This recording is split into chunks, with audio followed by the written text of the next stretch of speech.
ပါခင် audio book channel ကနေကြိုးဆိုပါရရှင်ဒီနေ့မှာဖတ်ပြပေးမှာကတော့ဗမော်သိန်းဖေရဲ့မြဝလူတော်အတွေ့များနံပါတ်1ကိုဖတ်ပြပေးပါမယ်ရှင်လူတန်ဖို့လူအယောက်90လောက်တက်ရောက်နားထောင်ကြတဲ့ဟောပြောပွဲလေးတစ်ခုမှဖြစ်ပါတယ်စင်မြင့်ပေါ်ကနေဟောပြောသူဟာဒေါ်လာ90ငွေစက္ကူတစ်ရွက်ကိုသူ့အင်ဂျီအိတ်ကတ်ထဲကနေဆွဲထုတ်လိုက်ပြီးအပေါ်မြောက်ပြလိုက်တယ်ပြီးတော့စင်ရောက်ကပရိသတ်ကိုမေးလိုက်တယ်အဲ့ဒီပတ်စံကိုလိုချင်တဲ့သူရှင်လက်ထောင်ပြပါလို့လူတွေအားလုံးလက်ထောင်ပြကြတယ်သူဟာပတ်စံကိုလက်ဖွာထဲမှာစုပ်ချိန်ညစ်လိုက်တယ်တွန့်ကျင်နေတဲ့ပတ်စံကိုအပေါ်မြောက်ပြရင်ဘသူယူချင်တယ်လဲလို့ထပ်မေးတယ်လူတွေအားလုံးကလက်ထောင်ပြကြပြန်တယ်ဒီတစ်ခါသူကအဲ့ဒီပတ်စံအကျေကိုလုံးပြီးကျမ်းပေါ်ပစ်ချလိုက်တယ်သူဖက်တစ်ဖက်နဲ့ဖိချေနင်းလိုက်ပြန်တယ်အဲ့ဒီကျေမွားညစ်ပေသွားတဲ့ပတ်စံကိုကောက်ယူမြောက်ပြရင်ထပ်မေးပြန်တယ်ဘသူတွေလိုချင်တယ်လဲလို့အားလုံးကလက်ထောင်ပြကြတယ်အဲ့ဒီတော့ဟောပြောသူကပရိသတ်ကိုဘာကြောင့်ညစ်ပေနွမ်းကျင်နေတဲ့ပတ်စံကိုလိုချင်တာလဲဆိုတာကိုရှင်းပြလိုက်တယ်သူကပတ်စံဟာတွန့်ကျင်ညှဉ်းနှွမ်းသွားပေမဲ့သူ့ရဲ့ဒေါ်လာ90တန်မိုးဟာရုပ်ရော့မသွားပါလို့ပဲလို့ပြောပြလိုက်တယ်။ထိုနည်းတူတန်မိုးရှိရဲ့လူတယောက်ဟာဆင်းရဲလို့အဝတ်အစားနွမ်းနွမ်းပါပါဝတ်ထားလို့ဆိုပြီးသူ့တန်မိုးကိုရုပ်ရော့မသွားပါဘူး။လူတန်မိုးကိုချမ်းသာတာအဝတ်အစားကောင်းဝတ်နိုင်တာငွေကိုရေလိုသုံးနိုင်တာနဲ့မတိုင်းတာပါဘူး။သူ့ရဲ့အပြုတ်အမူအပြောအဆိုရိုတေဖြောင့်မတ်မှုအကျင့်တီလစတာတွေနဲ့တိုင်းတာကြရမှာပါ။တင်တိတာကိုမျှဝေပါတင်တိထားတတ်ထားသမျှကိုမျှဝေပါအဲ့ဒီထပ်ပိုတဲ့အသိပညာအတတ်ပညာတွေတင့်ထန်ပြန်လာပါလိမ့်မယ်ငယ်တုန်းကအကြောင်းခန်းထဲမှာဆရာမကစာလုပ်ခိုင်းတော့ဘေးကအတန်းဖော်မြင်မှာစိုးလို့လက်မောင်းနဲ့ကာပြီးစာရေးခဲ့တဲ့ကလေးတွေကိုမြင်မှုကြမှာပါဒါမှမဟုတ်တင်ကိုယ်တိုင်နဲ့ဖြစ်ချင်းဖြစ်နေခဲ့မှာပါ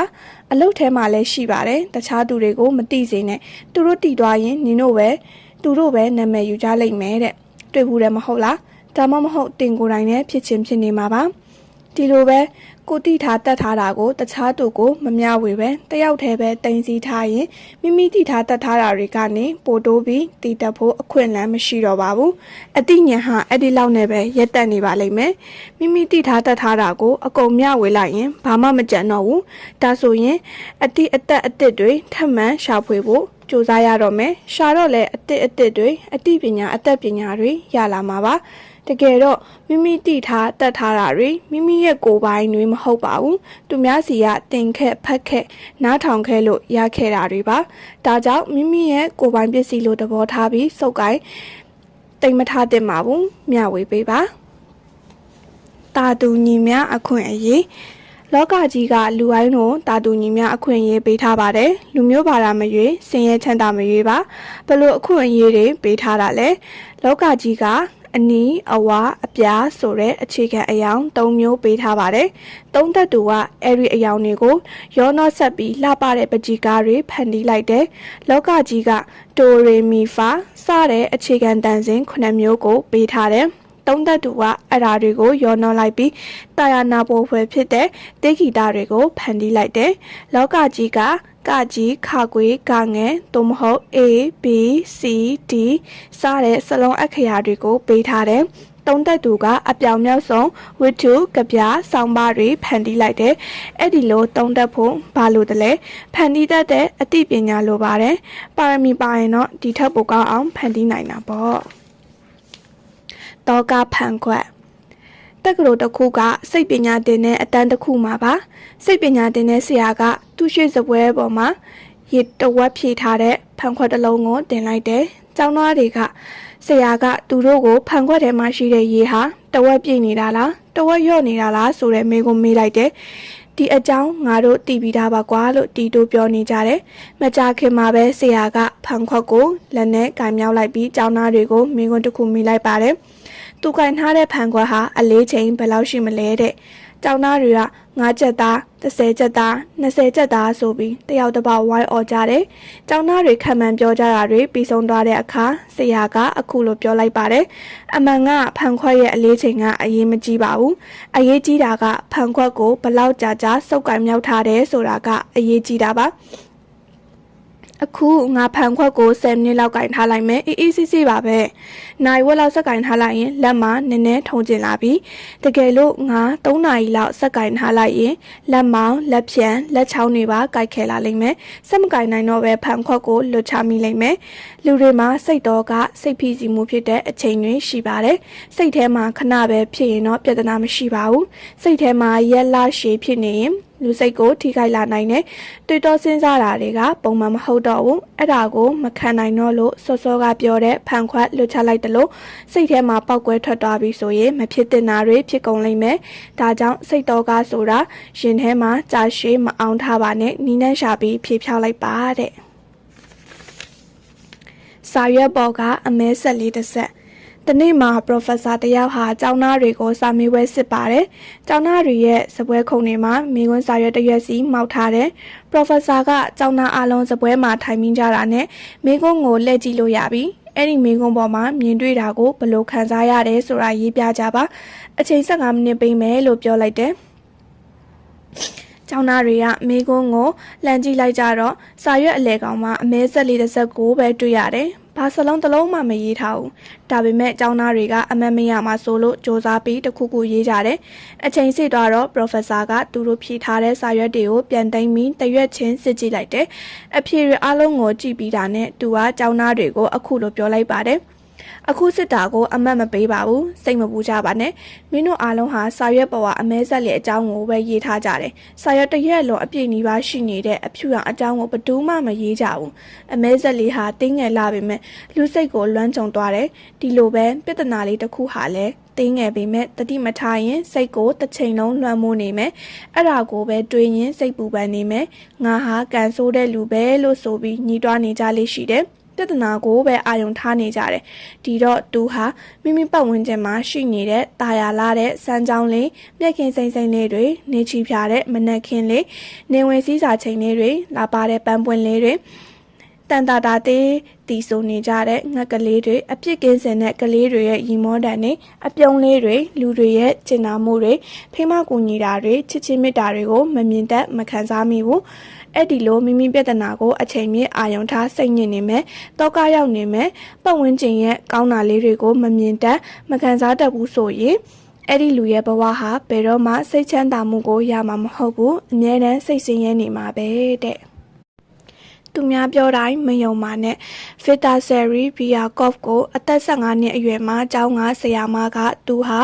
ညံထုံထိုင်းလွန်းနေဆိုပြီးသူ့ကိုကျောင်းဆက်မတက်တော့ပဲအသက်မွေးဝမ်းကျောင်းပညာသင်တန်းတစ်ခုခုတက်ပါလို့ပြောလိုက်တယ်။သူကလည်းဆရာမပြောတဲ့အတိုင်းကျောင်းဆက်မတက်တော့ပဲကျောင်းထွက်လိုက်တယ်။အသက်မွေးဝမ်းကျောင်းမတက်ပဲအလုပ်လုပ်တယ်။အတန်းပညာတစ်ပိုင်းတစ်စားနဲ့ဆိုတော့အလုပ်ကောင်းကောင်းပေးရပါမလဲ။ဒီတော့ကြုံရကြပန်းအလုပ်တွေကိုပင်ပင်မမတ်နဲ့လုပ်ကင်ပြီးဝမ်းစာအတွက်ရှာရတယ်။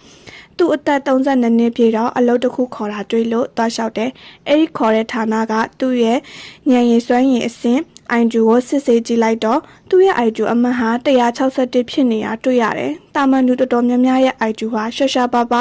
ဉာဏ်ရည်ထူးချွန်သူများဖြစ်ကြတယ်။ကမ္ဘာကျော်သိပ္ပံပညာရှင်ကြီးတွေဖြစ်ကြတဲ့ Albert Einstein, Stephen Hawking တို့ရဲ့ IQ ဟာ160အထက်မှာရှိကြတယ်။ဒီတော့ Fita ဘာဖြစ်သွားတယ်လဲ။သူ့ရဲ့ဉာဏ်စွမ်းရည်အဆင့်ကိုတည်သွားတဲ့နေရာစပြီးစာအုပ်တွေရေးတယ်။သူ့စာအုပ်တွေကအရန်ရောင်ကောင်းပြီးတဖြည်းဖြည်းနဲ့နာမည်ကျော်လာတယ်။စာအုပ်ရေးခါတွေနဲ့အတော်ချမ်းသာလာတယ်။မကြာခင်မှာလုပ်ငန်းရှင်တစ်ယောက်ဖြစ်လာပြီးအရန်ကြီးပွားချမ်းသာသွားတယ်။နောက်ပိုင်းမှာ International Mensa Society အဖွဲ့ရဲ့ဥက္ကဋ္ဌတစ်ယောက်ဖြစ်လာခဲ့တယ်။အဲ့ဒီအဖွဲ့ကြီးရဲ့အဖွဲ့ဝင်ရဲ့ IQ အဆင့်ဟာအနည်းဆုံးအမှတ်140ရှိရပါတယ်။ဒါကဘာပြောချင်တယ်လဲဆိုတော့ဆွေမျိုးအပေါင်းအသင်းပတ်ဝန်းကျင်ကတစ်မှာအုံနောက်ညံနဲတယ်အရေးချင်းမရှိဘူးလို့ပြောရင်လွယ်လွယ်မယုံလိုက်ပါနဲ့လွယ်လွယ်လက်မခံပါနဲ့တင့်အကြောင်းကိုတင်ကိုယ်တိုင်ထက်ဘယ်သူမှပုံမသိနိုင်ပါဘူးတင့်စိတ်ထဲမှာအမိုက်လာသွင်းခြင်းတနေ့မှာလူတစ်ယောက်ဟာအထုပ်ကြီးတစ်ခုကိုပခုံးမှထမ်းပြီးအိမ်ထဲဝင်လာတဲ့ပြီးတော့ဘာမပြောညာမပြောနဲ့အထုပ်ကြီးထဲကပစ္စည်းတွေကိုအခန်းကကျမ်းပြင်ပေါ်ကိုတွန်းချလိုက်တယ်ထွက်ကြလာတာတွေကဘာတွေလဲဆိုတော့အမိုက်တရိုက်တွေပါဒီတော့တင်ပါလို့မလဲဟဲ့လူဒါဘာလုပ်တာလဲအဲ့ဒီအမိုက်တွေကိုချက်ချင်းပြန်ကောက်လိုက်မကောက်ဘူးဆိုရင်မင်းကငါတက်ပစ်မယ်ဆိုပြီးဒါဖြစ်ဖြစ်တနက်ဖြစ်ဖြစ်သွားယူပါလိမ့်မယ် အဲ့ဒီလူကလည်းချက်ချင်းပဲအမိုက်တွေကိုအိတ်ထဲပြန်ထည့်တယ်အမိုက်တစမကြအောင်တေးချကောက်ပြီးထည့်တယ်ဒါတင်မကသေးပဲသူ့ပေါင်းမီအိတ်ထဲကအဝတ်စားတစ်ခုကိုဆွဲထုတ်ပြီးကျန်းကိုတေးချပြောင်းအောင်ပြန်တုပ်ပေးလိုက်တယ်ပြီးတော့ဘာစကားမှမပြောပဲအိမ်အပြင်ကိုသူ့အမိုက်ထုတ်ကြီးထမ်းပြီးပြန်ထွက်သွားတယ်ကျန်းပေါ်မှာအမိုက်တရိုက်အစအနလေးတစ်စက်တောင်မကြမ်းခဲ့ဘူးကျန်းဟာအရင်အတိုင်းပြန်ဖြစ်သွားပေမဲ့တင်းရဲ့စိတ်အခြေအနေကတော့အရင်လိုမဟုတ်တော့ပါဘူးဒီအကြောင်းကိုတနှုံနှုံနဲ့ပြန်စဉ်းစားပြီးဒေါ်လာထွက်နေလိမ့်မယ်နောက်တစ်နေ့မှာတင်းရဲ့တငယ်ချင်းတွေကိုအယူတယောက်ဟာတင်းအိမ်ထဲဝင်လာပြီးအမိုက်တွေတွန်းချသွားတယ်ဆိုတာပြောပြလိမ့်မယ်အဲ့ဒီအကြောင်းကိုရက်အတန်ကြာအောင်ပြောပြနေပါလိမ့်မယ်ဒီအဖြစ်မျိုးကြုံမှုတလားလို့မေးရင်အားလုံးကမကြုံဘူးပါဘူးလို့ဖြေကြပါလိမ့်မယ်မှန်ပါတယ်တင့်အိမ်ထဲကိုအမိုက်လာပုံသွားတာမကြုံဘူးကြပေမဲ့တင်းစိတ်ထဲကိုနေ့စဉ်အမိုက်လာတွန်းနေတာကိုတော့တင်တတိထားမိမှာမဟုတ်ပါဘူးဘလို့အမိုက်မျိုးတွေလဲတင့်ကိုသူများအကြောင်းအသင်းအဖြစ်အရင်မရအဖက်မရအကျိုးမဲ့စကားတွေလာပြောကြလိမ့်မယ်တင်လဲအကျိုးမဲ့တဲ့စာတွေဖတ်မယ်ညဉ့်ညမ်းပြီးမကြည့်တဲ့မကြည့်အပ်တာတွေကြည့်မယ်ဒါတွေဟာတင်စိတ်ထဲမှာနေ့စဉ်လာပုံနေတဲ့အမိုက်တွေပါဒါပေမဲ့စိတ်ထဲမှာအမိုက်လာတွန်းတာဟာအိမ်ထဲမှာအမိုက်လာတွန်းတာနဲ့မတူပါဘူးပိုဆိုးပါတယ်အိမ်ထဲလာတွန်းလိုက်တဲ့အမိုက်ကိုတေချာပြန်ကောက်ထည့်ပြီးတန့်ရှင်ရေးလုပ်ပေးလိုက်ရင်ကျန်းဟာပြောင်းသွားပေမဲ့တင်းစိတ်ထဲကအမိုက်ကတော့ပြန်ရှင်းမိုးမလွယ်တော့ဘူးဘာကြောင့်လဲတင့်ကိုလူတစ်ယောက်ကတခြားလူတစ်ယောက်ရဲ့မကောင်းကြောင်းနေလာပြောမယ်တင်လဲနားထောင်လိုက်တယ်အဲ့ဒီလူလည်းပြောပြီးပြန်သွားတယ်ဒါပေမဲ့သူထားခဲ့တဲ့အမိုက်ဟာတင့်ကောင်းထဲမှာကြံခဲ့ပြီးဘလို့ကြံခဲ့တယ်လဲအဲ့ဒီလူပြန်သွားပေမဲ့တင်စိတ်ထဲမှာဆက်တွေးနေလိမ့်မယ်သူပြောတာဟုတ်မှာပဲသူပြောလဲပြောစရာပဲအဲ့ဒီလူကတိတ်မိုက်တာကိုသူမိမနဲ့ကလေးရတော့ဒုက္ခရောက်တော့မှာပဲစသည်ဖြင့်တင်စိတ်ကစင်ကဲဆက်တွေးနေတော့မယ်ဒါကတစ်ချိန်ပဲရှိသေးတယ်နေ့စဉ်ဒီလိုတာကြုံနေရင်တင်စိတ်ထဲမှာအမိုက်တွေတောင်လုံးပုံနေလောက်ပြီးဒီတော့စိတ်ထဲမှာအမိုက်ပုံကြီးပြည့်နေတဲ့လူတစ်ယောက်ရဲ့စိတ်ဟာကြည်လင်ပါအောင်မလားအကြံတစ်ညံတစ်တွေထွက်နိုင်ပါအောင်မလားအလုပ်ထဲမှာရောစိတ်ကြည်ကြည်လင်လင်နဲ့အလုပ်လုပ်လို့ရပါမလားတမိသားစုနဲ့ရောပျော်ပျော်ရွှင်ရွှင်နေနိုင်ပါမလားကျောင်းကစာတွေကိုရောအာရုံစူးစိုက်တင်ယူနိုင်ပါမလားတေချာစဉ်းစားကြည့်ပါဒါတွေမဖြစ်ချင်ဘူးဆိုရင်တင်းစိတ်ထဲကိုအမိုက်လာတွန်းတာတွေကိုလက်မခံပါနဲ့အမိုက်သွင်းမဲ့သူတွေကိုဝေးရှောင်ပါအချိန်မြင့် Facebook ပို့ပြီးလူတွေစိတ်ကူးပေါ်သလိုရေးချင်ရတွေရေးထားတာကိုဖတ်နေတာလဲမိမိစိတ်ထဲကိုအမိုက်တွေထည့်နေတယ်ဆိုတာကိုသဘောပေါက်စေချင်ပါတယ်အဆိုးဆုံးကတော့ကွန်မန့်မှာရေးထားတဲ့ဆဲစာတွေကိုဖတ်နေခြင်းပါပဲမတိစိတ်ကိုမဟုတ်တာတွေမခိုင်းပါစေနဲ့နောက်တနေ့မနက်9နာရီခွဲမှာအရေးတကြီးခရီးသွားကြရှိလို့နိုင်နိုးဆက်ပေးထားတဲ့9နာရီအတီးပေါ့အင်္ဂါမထွက်ခင်နိုင်ဝက်ကြိုပြီးပြင်ဆင်စရာလှုပ်လို့ရအောင်မအိတ်ခင်ခေါင်းထဲမှာ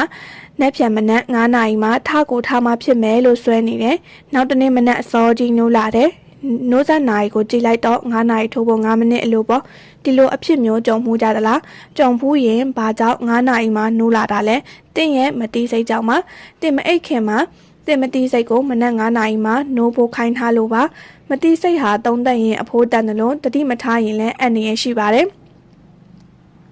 ကျွန်တော်အလောက်ကလှုပ်ဖို့ကိုင်းဖက်အမျိုးသမီးနီကိုဟာရုံးကခွင့်တစ်ပတ်ယူပြီးဘာလီကျွန်းမှာအပန်းဖြေသွားလဲမလို့စိတ်ကူးထားတယ်။သူကခရီးမသွားခင်မှာကျွန်တော်ကိုပြောတယ်ဘာလီကျွန်းကိုရောက်ရင်ဘာမှမလုပ်ပဲအိယာပေါ်မှာလဲနေမယ်။နီကိုဘာလီကျွန်းကိုသွားပြီးပြန်ရောက်လာလို့ရုံးပြန်တက်တယ်ကျွန်တော်ကဘလို့လဲဘာလီကျွန်းမှာပြုတ်ခဲ့ရလားလို့မေးတော့နီကိုကဘာလီကျွန်းရောက်တဲ့နေ့ကစပြီးခေါင်းတွေကိုက်လိုက်တာနောက်တော့တုတ်ကွေရောကအဖျားပါဝင်လာပြီးဟိုတယ်ကအိယာထဲမှာတပတ်လုံးလဲနေရတယ်ဘဲမှကိုမရောက်ဖြစ်လိုက်ဘူးတဲ့နောက်တစ်နေ့အကြာမှာနီကိုဟာဘာလီကျွန်းကိုထပ်သွားပြန်တယ်နီကိုပြန်အောင်လာတော့အခုလိုပြောပြတယ်ဘလို့ဖြစ်တာလဲမသိဘူးဒီတစ်ခါလဲအရင်တစ်ခေါက်လိုပဲဘာလီကျွန်းရရင်ဘာမှမလုပ်ပဲအိယာထဲမှာပဲလဲနေမယ်ဆိုပြီးခရီးမတွားခင်ကတည်းကကျမပြောနေတာဟိုလဲရောက်ရောဘလို့ဖြစ်မှမသိပါဘူးဝမ်ရှော်ပြီးအာကုံတော့တပတ်လုံးဘဲမှမတွားရပဲအိယာထဲလဲနေရပြန်တယ်ဘဲမှမလဲဖြစ်ခဲ့ဘူးတဲ့နီကိုဟာဘာလီကျွန်းကိုစိတ်မကောင်းလို့တတိယအကြိမ်ထပ်သွားပြန်တယ်ဒီခရီးအတွေ့အကြုံကိုအခုလိုပြောပြတယ်ဒီတခါတော့ခရီးမတွားခင်တပတ်လုံးကျွန်းကိုရောက်ရင်ကမ်းခြေမှာနေပူစားလုံးမဲကမ်းခြေတစ်လျှောက်ခယူလိုက်ကောက်မဲရွက်လေးစီးမဲဘာလီကျွန်းတူလေးတွေကနေနေတာကိုလိုက်ကြည့်မဲလှုပ်ချင်တာတွေမျက်စိထဲမြင်ပြီးခန်းစားကြည့်တယ်နောက်ဆုံးတော့ဘာလီကျွန်းမှာကျမလှုပ်ချင်တာတွေအားလုံးလှုပ်ခဲ့ရလို့အခုတစ်ခေါက်ဟာအရန်ပျော်စရာကောင်းတဲ့အပန်းဖြေခရီးလေးဖြစ်ခဲ့ပါတယ်တဲ့ဒါကြောင့်တတိထားပါတင်ရဲ့မတိစိတ်ကိုမဟုတ်တာတွေမခိုင်းမိပါစေနဲ့မတိစိတ်ကတင်ခိုင်းတာတွေကိုတကယ်ဖြစ်အောင်လုပ်ပေးလိုက်ပါလိမ့်မယ်ဗီဇဆိုတာဘာလဲ တနေ့မှာအသက်20အရွယ်လူငယ်လေးတစ်ယောက်ကကျွန်တော်ကိုမင်းကွန်းတစ်ခုမေးတယ်လူငယ်ဆရာဗီဇဆိုတာလေးရှင်းပြပါလားကျွန်တော်ဦးကစိတ်ပညာရှင်မဟုတ်လို့မရှင်းပြတတ်ဘူးကွာအော်ဒါနဲ့မင်းစီကအကူအညီတစ်ခုတောင်းချင်တယ်လူငယ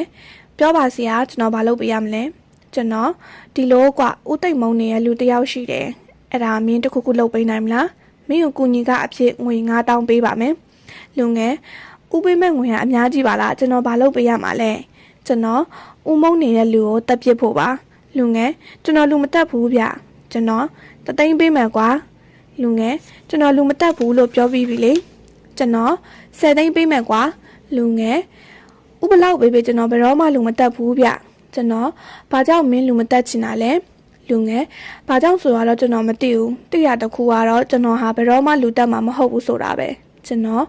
်အေးအဲ့ဒါမင်းစောစောကမေးတဲ့ဗီဇဆိုတာပဲကွာငွေလိုချင်ရင်ငွေနောက်မလိုက်ပါနဲ့စင်ကာပူမှာအလုပ်လုပ်နေကြတဲ့မြန်မာလူငယ်လေးတွေကိုကျွန်တော်ပြောလို့ရှိတဲ့စကားတစ်ခုရှိပါတယ်အဲ့ဒါကတော့အထက်ကကောင်းစင်မှာရေးထားတယ်လို့ပဲငွေလိုချင်ရင်ငွေနောက်မလိုက်ပါနဲ့လို့ဟာဆက်ရစကားကလည်းအထူးစမ်းကြည့်ပါလားငွေနောက်မလိုက်လို့ငွေဘယ်လိုလုပ်ရမှာလဲဗျလို့မေးကြတယ်ကျွန်တော်သူတို့ကအခုလိုရှင်းပြလေးရှိပါတယ်ပတ်စံများများလိုချင်ရင်ပညာရအောင်လုပ်ပါလုပ်ငန်းကျွမ်းကျင်အောင်လုပ်ပါကုမ္ပဏီအတွက်ဝင်ငွေများများရှာပေးပါကုမ္ပဏီမှာလွယ်လွယ်ကူကူအစားထိုးမရတဲ့လူတစ်ယောက်ဖြစ်ပါစေမင်းတို့မှာအဲ့ဒီအရေးချင်းတွေပြည့်စုံပြီးရင်ကုမ္ပဏီကတေချာပေါက်ရာထူးတိုးပေးမယ်လစာတွေတိုးပေးလိမ့်မယ်ဘာကြောင့်လဲကုမ္ပဏီကိုဝင်ငွေအများကြီးရအောင်ရှာပေးနေတဲ့လူတစ်ယောက်ကိုဘယ်ကုမ္ပဏီကမှအဆုံးမခံနိုင်လို့ပါနောက်ပြီးလစာရာထူးမတိုးပေးလို့အဲ့ဒီလူအလုပ်ထွက်ပြီးပြန်မဲ့ကုမ္ပဏီတစ်ခုကိုရောက်သွားမှကိုလည်းသူတို့ကတိတ်ကြောက်ကြတယ်တော်တဲ့လူတစ်ယောက်ကပြန်မဲ့ကုမ္ပဏီရောက်သွားတာနဲ့ဒီဘက်ကုမ္ပဏီရဲ့အခြေအနေအတွင်းရေးတွေတည်သွားလို့ပြန်မဲ့ကုမ္ပဏီဟာအသာရသွားလိမ့်မယ်နောက်တစ်ခုရှိသေးတယ်တော်ရဲလူထွက်သွားရင်နောက်လူတစ်ယောက်ထပ်ရှာရမယ်လူတစ်ကိုအလုံနားလဲဖို့အချိန်ပေးရမယ်တင်တန်းပေးရမယ်နောက်ဆုံးလူတစ်ဟာမျောလင့်ထားသလိုအာကိုမရတဲ့လူဖြစ်နေရင်အလုံဖြုတ်ပြီးနောက်တစ်ယောက်ထပ်ရှာရမယ်လူတစ်ရှာရတာအရင်အနည်းကျင်းလုံးရှိပြီးသားလူတစ်ယောက်ကိုလက်လွတ်အဆုံးရှုံးမခံနိုင်ကြပါဒါကြောင့်လူတော်ဆက်နေခြင်းအောင်လာစားရာဒူးတိုးဒါကြောင့်လူတော်ဆက်နေခြင်းအောင်လာစားတိုးရာဒူးတိုးလာစာတိုးရာထူးတိုးပေးပြီးမှတ်လုံပေးပါလိမ့်မယ်ငွေမများလိုချင်သလားငွေနောက်မလိုက်ပါနဲ့ပညာနောက်ကိုလိုက်ပါငွေတွေသူ့အလိုလိုကိုနောက်ကိုလိုက်လာပါလိမ့်မယ်ပညာကြီးပါဒီပုံမြင်လေးကတော့တချို့လဲကြားဘူးကြမယ်ထင်ပါတယ်မကြားဘူးသူတွေအတွက်ရေးလိုက်တာပါစက်ယုံမှုတယောက်ဟာတနေ့မှာသူ့စက်ယုံရဲ့ဘွိုင်လာအိုးရေနင်းငွေပေါင်အိုးပြတ်သွားလို့ဘွိုင်လာကျွမ်းကျင်ပညာရှင်တယောက်ကိုဖုန်းဆက်ခေါ်လိုက်တယ်မကြခင်ပညာရှင်စက်ယုံကိုရောက်လာပြီးဘွိုင်လာအိုးကိုစက်ယုံမှုနဲ့တွားကြည့်ကြတယ်။ဘွိုင်လာအိုးရှိတဲ့နေရာရောက်တာနဲ့ပညာရှင်ဟာသူဖြစ်စီကရိယာထဲတဲ့တာလေးထဲကသူတိတိလေးတစ်လက်ကိုထုတ်လိုက်ပါတယ်။ပြီးတော့ဘွိုင်လာဘေးဘက်နေရာအနှဲငယ်မှာတူလေးနဲ့၄၅ချက်လောက်ခောက်လိုက်ပါတယ်။ပြီးတာနဲ့ပညာရှင်ကစက်ယုံမှုကိုပြောလိုက်တယ်။ဒီနေရာမှာအပေါက်တစ်ခုရှိနေတယ်။အပေါက်ကနေလေစိမ့်ထွက်နေတယ်။ဖာလိုက်ရင်ကောင်းတော့မှာပါတဲ့။စက်ရုံမူလဲပွိုင်လာအပြစ်ကိုလည်းကူကူရှာတွေ့ပြီးခက်ခဲပြင်းစရာမလိုတာကြောင့်အတော်လေးဝမ်းသာတော့တယ်။ဆရာဒီစစ်စေခါအတွက်ဘယ်လောက်ကြပါတယ်လဲခင်ဗျာလို့မေးလိုက်တယ်။ပညာရှင်ကဒေါ်လာ900ကြပါတယ်လို့ပြန်ပြောတယ်။စက်ရုံမူကလည်းအတော်လေးအံ့အားသင့်ပြီးဒေါ်လာလည်းထွက်သွားတယ်။ဒါကြောင့်သူကဆရာရဲ့သူလေး၄၅ချက်ခောက်ပြီးဒေါ်လာ900တောင်းတာမလွန်လုံးမူလားဗျာလို့ပြောလိုက်တယ်။ပညာရှင်ကအေးဆေးဆေးပဲအခုလိုပြောလိုက်တယ်ဟုတ်ပါတယ်တူခောက်ခါကဒေါ်လာ20ပဲကြပါတယ်ကျန်တဲ့ဒေါ်လာ480ကတော့ဘယ်နေရာမှာတူခောက်ရမလဲဆိုတာသိအောင်လေ့လာခဲ့ရတဲ့ပညာကြီးပါတဲ့ပညာသင်ယူတဲ့အချိန်မှာအရန်ပင်ပန်းပါတယ်စူးစမ်းကြက်မှတ်ရတယ်လေ့လာရတယ်ဒါပေမဲ့ပညာတတ်သွားလို့ပညာနဲ့လောက်ကင်စားတော့ရတဲ့အချိန်ကြရင်တော့ပညာမတတ်သူတွေထက်ဝင်ငွေပိုကောင်းတယ်လို့ပညာမတတ်သူတွေကိုလည်းပပမမဆင်းဆင်းရဲမနေရပါဘူးတဲ့အမှန်တရားကိုအန်တူလို့ရမှာလားတချို့လူတွေကအာနာပါဝါယာတူအရှိန်ဝါရသွားရင်အမှန်တရားကိုမမြင်တတ်ကြတော့ဘူးငါလောက်တာအမှန်ကြီးပဲလို့ယူဆတတ်ကြတယ်သူ့အာနာပါဝါကိုထိပါလာရင်ဘသူကိုမှချမ်းသာမပေးဘူးဒုက္ခအကြီးကျယ်ရောက်အောင်လုပ်ပစ်လိုက်တယ်ဒါပေမဲ့သူတို့ဟာကောင်းတာလုပ်ရင်ကောင်းတာခံစားရမယ်မကောင်းတာလုပ်ရင်အခုဘဝမဟုတ်တော့နောက်ဘဝမှာမကောင်းတာခံစားရမယ်ဆိုတဲ့လောကကြီးရဲ့အမှန်တရားတစ်ခုကိုမေ့နေကြတယ်ငါမကောင်းတာလုပ်လဲဘာမှမဖြစ်ပါဘူးကွာဆိုပြီးအမှန်တရားကိုအန်တူးကြတယ်အခမ်းကြတယ်တကယ်ကောအမှန်တရားနဲ့ရှင်ပြိုင်အနိုင်ရမလားဆိုတာကိုကျွန်တော်ဖတ်ဖူးတဲ့ဖြစ်ရမယ့်အကြောင်းလေးနဲ့ပြောပြချင်ပါတယ် မောင်မိုက်နေတဲ့ညတညမှာအမေရိကန်ရေတပ်ကစစ်တင်မောကြီးတစ်စင်းဟာပင်လယ်ပြင်တစ်ခုမှာခုတ်မောင်းနေတယ်။တင်မောတာကပတိန်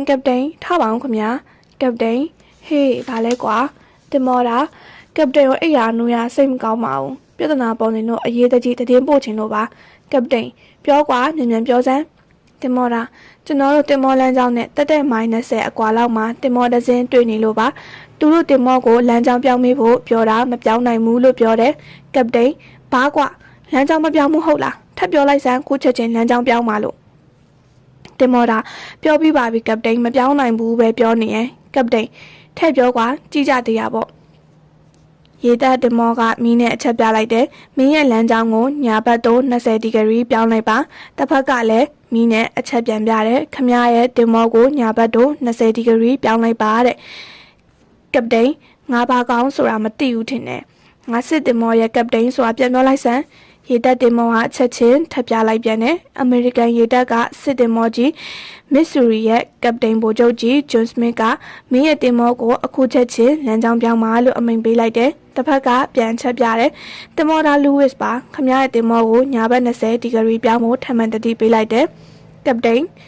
်ဟာဘလို့ကောင်းလဲကွာတင်မောဒါငါလိုဗိုလ်ချုပ်ကြီးကိုအမိန့်ပေးရတယ်လို့ကြားတယ်ကွာမင်းလမ်းကြောင်းမပြောင်းဆိုရင်ငါတို့တင်မောနဲ့တက်ကြီးဝင်တိုးပြီးတိုက်ပြလိုက်မယ်လို့ပြောလိုက်စမ်းရေတပ်တင်မောကသူ့ကပတိန်ပြောတဲ့စကားအတိုင်းမီးနဲ့အချက်ပြလိုက်တယ်တိတ်မကြခင်တစ်ဖက်ကအချက်ပြန်ပြတယ်အခုအချက်ပြနေတာမီးပြလိုက်ကပါတဲ့ကဲနောက်ဆုံးတော့ဘသူကလမ်းကြောင်းပြောင်းပေးလိုက်ရတယ်လေအမှန်တရားနဲ့တွေ့တော့လဲစစ်ဗိုလ်ချုပ်ကြီးအရှုံးပေးရတာပဲလေပိုင်ရှင်စိတ်ဓာတ်ဆိုတာဘာလဲမိမိအလုပ်ကိုမိမိကိုယ်တိုင်လုပ်ငန်းလို့သဘောထားပြီးလုပ်တတ်တဲ့စိတ်ဓာတ်ကိုပြောချင်မှာယနေ့ကုမ္ပဏီတော်တော်များများကဝန်ထမ်းတွေရွေးချယ်ခန့်တဲ့အခါမှာလိုအပ်တဲ့ပညာအရေးအချင်းလုပ်ငန်းအတွေ့အကြုံတွေအပြင်ပိုင်ရှင်စိတ်ဓာတ်ရှိသူကိုဦးစားပေးခန့်လေးရှိပါတယ်ပိုင်ရှင်စိတ်ဓာတ်ဆိုတာကိုပိုနားလည်သွားအောင်ရင်အဲ့ဒီစိတ်ဓာတ်ရှိသူတွေကိုဘာကြောင့်ကုမ္ပဏီတွေကဦးစားပေးခန့်ကျင်ရတာလဲဆိုတာဥပမာရိုးလေးတစ်ခုနဲ့ရှင်းပြချင်ပါတယ်လုပ်ငန်းဌာနတစ်ခုမှာပေါ့အလုပ်သမားတစ်ယောက်ကအိမ်နာတဲကထွက်လာပြီးလက်ဆေးကြွေပကံမှာလက်ဆေးတယ်လက်ဆေးပြီးတော့မိသွားပြီးရေပုံမှန်ကောင်းကိုပိတ်မသွားဘူးရေတွေတလဟောထွက်ကြကြံခဲ့တယ်နောက်အလုပ်သမားတစ်ယောက်အိမ်နာထဲဝင်လာတယ်အိမ်နာကထွက်တော့နောက်ကြွေကံတစ်ခုမှလက်ဆေးတယ်သူ့ဝိနာကကြွေကံမှာရေတွေတလဟောကြနေရတွေ့တယ်သူနဲ့မဆိုင်တယ်လို့ပဲထွက်သွားတယ်တတိယမြောက်အလုပ်သမားကသူ့လည်းတခြားကြွေကံမှာလက်ဆေးနေရင်ရေတွေတလဟောကြနေရတွေ့တော့ရေထွက်နေတဲ့ပုံမှန်ကောင်းကိုလာပိတ်ပြီးထွက်သွားတယ်ကဲဘယ်သူမှပိုင်ရှင်စိတ်ဓာတ်ရှိသလဲလို့မေးရင်တော်တော်များများကတတိယလူပဲလို့ပြောကြမှာပါဒါဆိုဘာကြောင့်သူ့မှာပိုင်ရှင်စိတ်ဓာတ်ရှိတယ်လို့ပြောရတာလဲပထမလူနဲ့ဒုတိယလူနှစ်ယောက်ဟာရေတွေထွက်ကြနေတာငါနဲ့မဆိုင်ဘူးလို့သဘောထားကြတယ်ပုံမှန်ကောင်းပိတ်လိုက်လို့ငါ့ကိုဘယ်သူမှလာချီကျူးမှမဟုတ်ဘူးရေတွေဆုံးတော့တာနဲ့ငါနဲ့မဆိုင်ဘူးလို့သဘောထားကြတယ်တတိယလူကတော့ဒီရေဟာရေတွေအလကားကျနေတာနှမျောစရာပဲတစ်နေ့လုံးရေတွေထွက်ကြနေရင်ကာလန်ပေါင်းများစွာဆုံးရှုံးသွားမယ်ငါကုမ္ပဏီကတလားရေပိုးတွေပေးနေရတာမနည်းဘူးငါခုရေပိတ်လိုက်တော့ကုမ္ပဏီအတွက်အလဟတ်သက်ဆုံးရှုံးရမယ့်ငွေတက်တာသွားတာပေါ့ကုမ္ပဏီလည်းမကုန်တင်တာမကုန်ရင်အမြတ်များရမယ်ကုမ္ပဏီပုံမြတ်လာရင်နှစ်ကုန်ရောက်တော့ငါလည်းစုကြေးပိုရနိုင်တာပေါ့ပိုင်ရှင်စိတ်ဓာတ်ရှိသူဟာအဲ့ဒီလိုမဆုံးရှုံးတင်တာမဆုံးရှုံးရအောင်လုပ်တတ်တဲ့အပြင်မိမိလုပ်နေတဲ့ကုမ္ပဏီအတွက်ဝင်ငွေတို့အောင်အမြဲကြံစားတွေးတော့လုပ်ကိုင်နေတတ်တဲ့ကဲဘယ်ကုမ္ပဏီကဒီလိုလူမျိုးကိုမကြိုက်ဖဲနေမလဲပိုင်ရှင်စိတ်ဓာတ်မရှိသူတယောက်ဟာဘယ်တော့မှအောင်မြင်ကြီးပွားတဲ့လူတယောက်ဖြစ်လာမှာမဟုတ်ဘူး။ဘာကြောင့်လဲပိုင်ရှင်စိတ်ဓာတ်မရှိသူတယောက်တနေ့ကံကောင်းစွာနဲ့လုပ်ငန်းပိုင်ရှင်ဖြစ်လာတယ်။သူကိုယ်တိုင်ကပိုင်ရှင်စိတ်ဓာတ်မရှိတော့အောက်ကလူတွေလည်းဘယ်မှာပိုင်ရှင်စိတ်ဓာတ်ရှိကြမှာလဲလုပ်ငန်းမှာမကုန်တင်တာတွေအလဟတ်တက်ကုန်ပြီးဆုံးရှုံးနေတာတွေဘယ်သူကမှဂရုမစိုက်ကြဘူးဒီတော့တိတ်မကြပါဘူးကုမ္ပဏီရှုံးပေါ်ပြီးပြုတ်သွားမှာပါပိုင်ရှင်စိတ်ဓာတ်အရေးကြီးတယ်ဆိုတာသိရင်ကိုယ်ကလေးတွေကိုငငယ်ကတည်းကအဲ့ဒီစိတ်ဓာတ်ဝင်လာအောင်လုပ်ပေးရင်မကောင်းဘူးလားကလေးတယောက်စော့ကစားရင်ပကံကြကွဲသွားတယ်ဆိုပါစို့ကလေးကိုပြောပြရမယ်တားခုစော့လိုက်တော့ထမင်းစားပကံတွေကွဲသွားပြီမမေတို့ထမင်းပါနဲ့စားပြီးမမေတို့ထမင်းပါနဲ့ထည့်ပြီးစားကြမလဲပကံတွေကဈေးကြီးပေမဲ့မရှိမဖြစ်မို့တားဖေဖေကပြန်ဝယ်ပေးမှာပါဒါပေမဲ့ပကံတွေဝယ်လိုက်ရလို့တားဖေဖေရဲ့လာကတရတုံးလိုက်ရပြီဒါကြောင့်တားကိုအရင်ပေးနေကြမုံဘိုးကိုရှော့ပေးရတော့မယ်မမေတို့လည်းဒီလာတော့ဟင်းကောင်းချက်မစားနိုင်တော့ဘူးဘယ်ကလေးကနားမဝင်မှလဲဒီကလေးကြီးလိုက်ရင်ပိုင်ရှင်စိတ်ဓာတ်ရှိသွားပြီးအောင်မြင်ကြည့်ပွားသူတယောက်ဖြစ်သွားမှာပါ ဘဝမှာတန်မိုးအရှိဆုံးကအချိန်မှာလူဘဝကိုအချိန်နဲ့တိုင်းတာတယ်လူဘဝဟာတိုတောင်းတယ်လို့ပြောကြတာအချိန်နဲ့တိုင်းတာလို့ပါကဘာပေါ်မှာဈေးအကြီးဆုံးပစ္စည်းတစ်ခုကိုပြောပြပါဆိုရင်စိန်ရွှေငွေကြောက်တံပဒံများစတာတွေကိုပြောကြပါလိမ့်မယ်ဒါပေမဲ့အဲ့ဒီပစ္စည်းတွေကိုပတ်စံရှိရင်ဝယ်လို့ရပါတယ်လောကကြီးမှာပတ်စံဘလောက်ပဲပေးဝယ်လို့မရတာအချိန်ပဲဗျမနေ့ကကုံဆုံးသွားတဲ့အချိန်ကိုဒေါ်လာ1 သန်းနဲ့ဝယ်မယ်ဗျရမလားမရဘူးငငယ်ကပြောကြကလေးဘဝတုန်းကကုန်ခဲ့တဲ့အချိန်လေးတွေကိုဒေါ်လာတန်း1000ပေးပြီးဝယ်မယ်ဗျဝယ်လို့ရမလားမရဘူးလေဒါကြောင့်ဒီကမ္ဘာလောကကြီးမှာအဖိုးတန်ဆုံးအရာဟာအချိန်မဲလို့ပြောရင်ညှင်းနိုင်မယ်မထင်ပါဘူးဒါဆိုရင်ကျွန်တော်တို့အလွန်အဖိုးတန်တဲ့အချိန်တွေကိုဘာကြောင့်ဖြုံးတိနေကြတာလဲအချိန်ရဲ့တန်မိုးကိုမတိကြလို့ပါအချိန်ဟာအဖိုးတန်နေဆိုတာအခုတိပြီးတိရင်မိနစ်တိုင်းစက္ကန့်တိုင်းကိုအကျိုးရှိအောင်သုံးကြပါစို့လားအချိန်တွေကိုအကျုံးမရှိတဲ့အရာတွေနဲ့မကုံဆုံးအောင်စူးစမ်းကြပါစို့လားလက်ဖက်ရည်ဆိုင်ထိုင်းလေးပြစ်နေတာဂိမ်းကစားနေတာ Facebook စာမျက်နှာလေးကိုလက်ညိုးလေးနဲ့ဟိုလန်ဒီလန်လုပ်နေတဲ့အချိန်လေးတွေကိုပေါင်းကြည့်လိုက်စမ်းပါတင်အံ့ဩသွားလိမ့်မယ်တချို့ကလည်းအခုဆိုရင်ငါရီစားဘာများလုပ်နေပါလဲဆိုပြီးလွမ်းဆွတ်တန်းတာနေတတ်တယ်သူတန်းတာနေတဲ့အချိန်မှာသူရီစားကအချိန်ကိုအကျိုးရှိအောင်အသုံးချပြီးတိုးအောင်အိတ်နေပြီးဆိုတာသူခမမတိရှာဘူးကဘာပေါ်မှာကြီးပွားအောင်မင်းနေသူတိုင်းဟာအဲ့ဒီတမိုးရှိတဲ့အချိန်ကိုအကျိုးရှိသုံးခဲ့ကြသူများဖြစ်ပါတယ်။တင်ညအိတ်မပြောခင်နဖူးပေါ်လက်တင်ပြီးစဉ်းစားပါ။ဒီနေ့ငါအချိန်ဘလောက်ဖြုံးမိခဲ့တယ်လဲ။အချိန်မဖြုံးမဲ့ဘာတွေလုပ်ခဲ့တယ်လဲ။ငါလုပ်ခဲ့တဲ့အလုပ်ဟာငါအတွက်ငါမိသားစုအတွက်အကျိုးရှိရဲ့လား။ငါနိုင်ငံအတွက်ရောအကျိုးရှိရဲ့လားညတိုင်းအဲ့ဒီလိုတနေ့တာလှုပ်ဆောင်ချက်တွေကိုပြန်သုံးသပ်နေမယ်ဆိုရင်အဖိုးတန်လာတဲ့အချိန်ကိုအကျိုးရှိသုံးသပ်လာပါလိမ့်မယ်လူဘဝဆိုတဲ့ရွှေအိုးကြီးထဲကနေအချိန်ဆိုတဲ့ရွှေတင်းကားတစ်ပြားကို10 မိနစ်တိုင်းထုတ်ယူသုံးနေရင်တစ်ချိန်မှာအိုးထဲမှာရှိတဲ့များရွှေတင်းကားတွေကုန်သွားလိမ့်မယ်ကုန်သွားတာကိုထပ်ဖြည့်လို့မရဘူးလေထုတ်သုံးလိုက်တဲ့ရွှေတင်းကားနဲ့အကျိုးရှိတာလေးတွေဝယ်မထားဘူးဆိုရင်အိုးထဲမှာလည်းပြောင်းရောလူဘဝကြီးမှာနေခဲ့ရတဲ့ကာလလေးဟာလည်းအတိတ်ပဲမဲ့ဗလာနတ်တိဖြစ်ကြံခဲ့မှာပါငငယ်ကမိဘတွေပညာပေးခဲ့ရတာနဲ့ငါပညာမတင်ခဲ့လို့အခုလိုငါတငယ်ချင်းလက်အောက်မှာအောက်ကြခံလုံနေရတယ်ဆိုတဲ့လူငယ်တယောက်ရဲ့စိတ်ပြအားငယ်စကားငါလုံနိုင်ကိုင်နိုင်တော့ငါစ조사ပြီးစီးပွားမရှာခဲ့လို့အခုငါသားသမီးတွေကိုလူဒန်းစိတ်မထားနိုင်ဘူးဆိုတဲ့အဖေတယောက်ရဲ့ဝမ်းနဲ့ယူကြုံမရပြောတဲ့စကားငါတရားအားထုတ်ဖို့အချိန်ရပြီမဲ့အပျော်ပါနောက်လိုက်နေခဲ့တာမှားပြီးဆိုတဲ့တေခါနီးလူကြီးတယောက်ရဲ့စိတ်ထိခိုက်ပြောစကားဒါတွေအလုံးဟာတမိုးရှိတဲ့အချိန်တွေဖြုံတိခဲ့တဲ့လူတွေရဲ့နောက်မှရတဲ့နောင်နာစကားတွေပါနောက်နာရနေလဲနောက်ကျသွားပြီးကုံဆုံးသွားတဲ့အချိန်ကိုပြန်မရနိုင်တော့ဘူးအချိန်နောက်မှနောက်နာရငိုကြွေးနေမဲ့ရမယ်လူတွေထဲမှာတင်မပါပါစေနဲ့ဖြစ်သမျှအကြောင်းအကောင်းကြီးပဲလေရွာတရွာမှာနေထိုင်တဲ့တရုတ်အဖိုးအိုကြီးတယောက်စီမှာမြင်းအိုကြီးတဲကောင်ရှိတယ်။တနေ့တော့အဲ့ဒီမြင်းအိုကြီးဟာရွာပြင်ကိုထွက်သွားတယ်။အဖိုးကြီးအိမ်ကိုရက်အတော်ကြာအထိပြန်မရောက်လာခဲ့ဘူး။ရွာသားတွေကအဖိုးကြီးကိုကန်ဆိုးရှာတယ်ဆိုပြီးဝိုင်းတနာကြတယ်။သူ့ကိုလာအားပေးကြတယ်။ဒီတော့အဖိုးကြီးကဘာပြောတယ်လဲဆိုတော့ကန်ဆိုးတာလားကန်ကောင်းတာလားဝါမသိဘူးဒါပေမဲ့ဖြစ်သည်များအကြောင်းအကောင်းကြီးပါပဲတဲ့တပတ်လောက်ကြာတော့အဲ့ဒီမြင်းအိုကြီးဟာ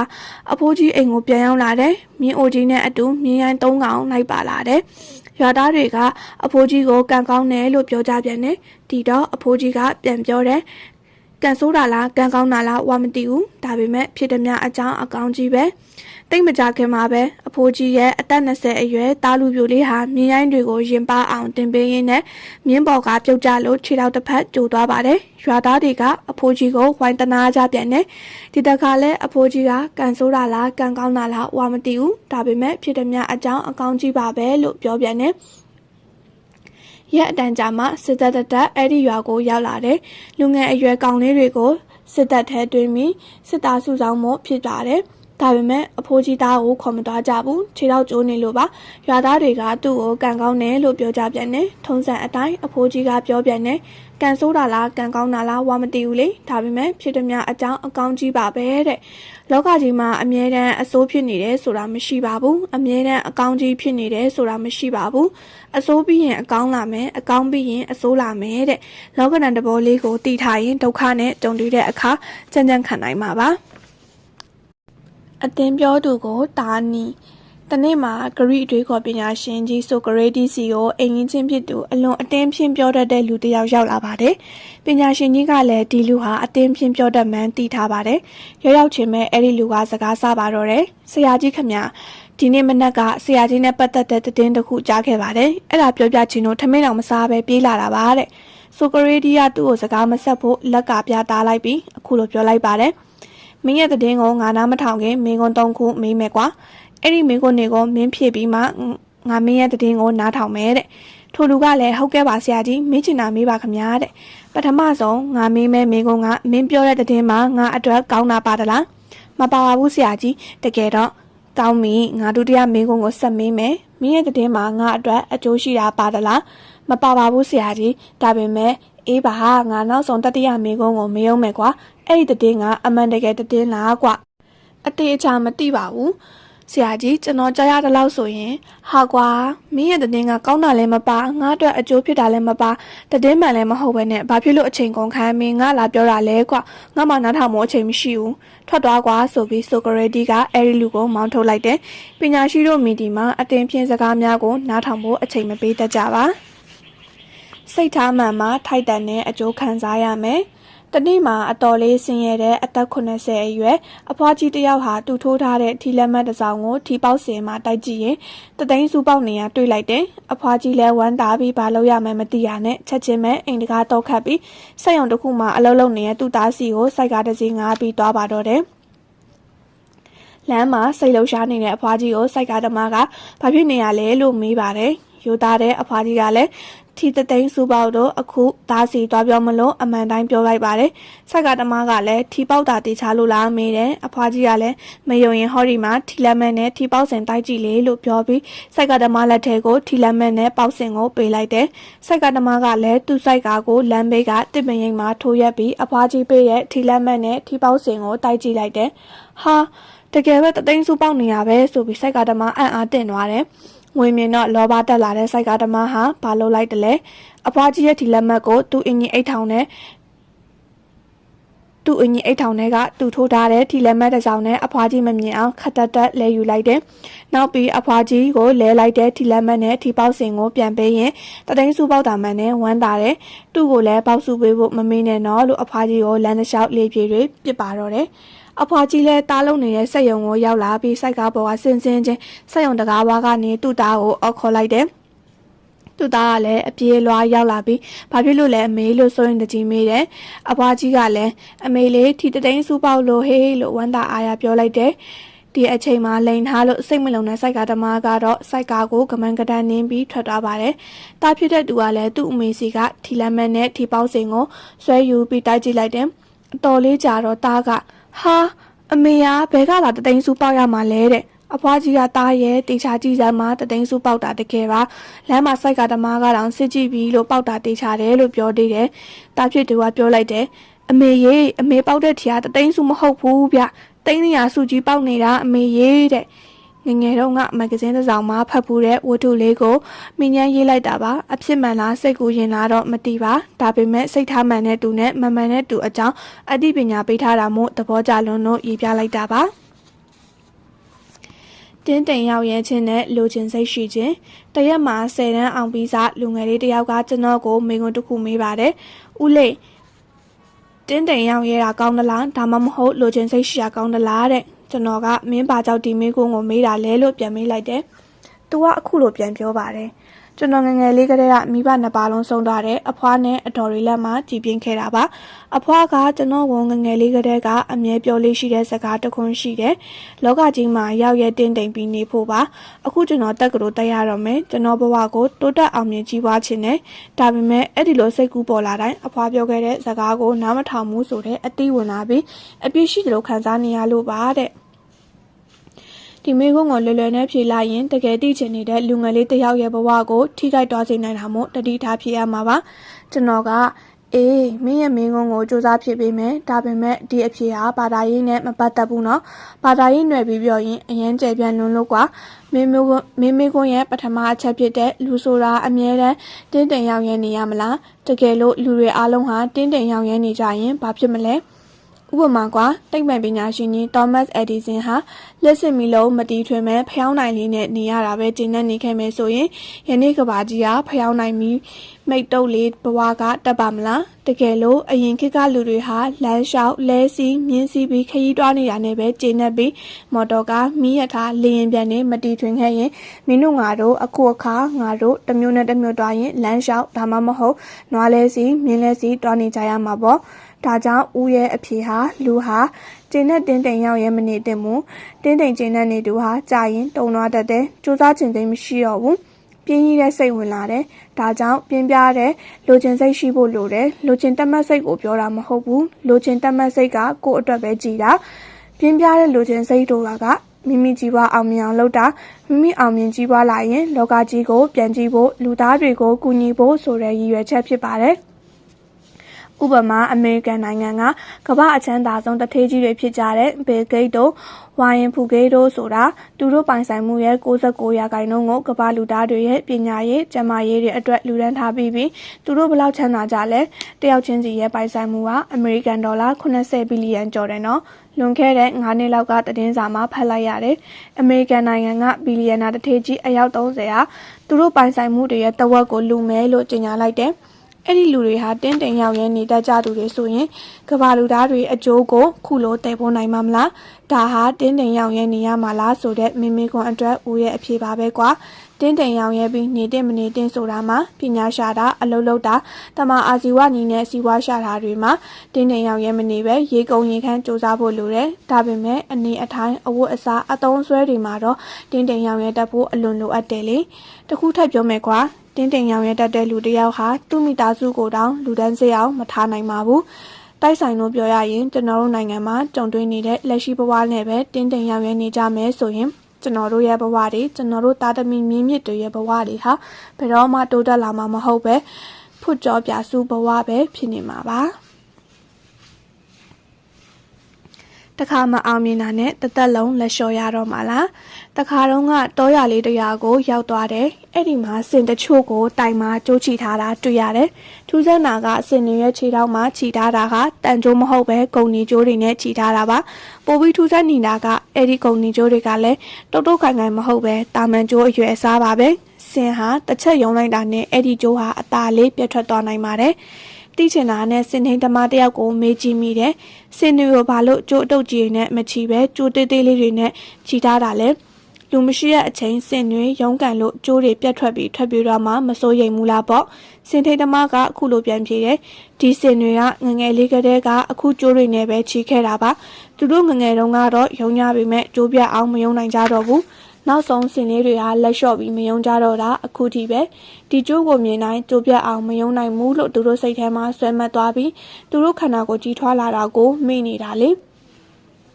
အဲ့ဒီအဖြစ်ပြက်လေးကနေပေါ်လာတဲ့အတွေ့တစ်ခုကတော့ငငယ်တုန်းကတခုခုဖြစ်ချစ်လို့စူးစမ်းတယ်မအောင်မြင်ဘူးနောက်ထပ်အကြိမ်ကြိမ်စူးစမ်းတယ်မအောင်မြင်ဘူးနောက်ဆုံးတော့လက်လျှော့လိုက်တယ်စိတ်ထဲမှာလည်းငါစူးစမ်းတာဘယ်တော့မှအောင်မြင်မှာမဟုတ်ဘူးလို့ဆွဲမှတ်သွားတယ်အဲ့ဒီအစွဲကိုမဖြောက်နိုင်တော့အသက်အရွယ်ရလာပေမဲ့ထပ်မံမစူးစမ်းတော့ဘူးမစူးစမ်းတော့ဘဝမှာအောင်မြင်မှုတွေမရတော့ဘူးဒီတော့မိမိကိုယ်ကိုပြန်သုံးသပ်ဖို့လိုပါတယ်ငါဟာကြိုးသေးသေးလေးချီခံထားရတဲ့စင်တကောင်ဖြစ်နေပြီလားလို့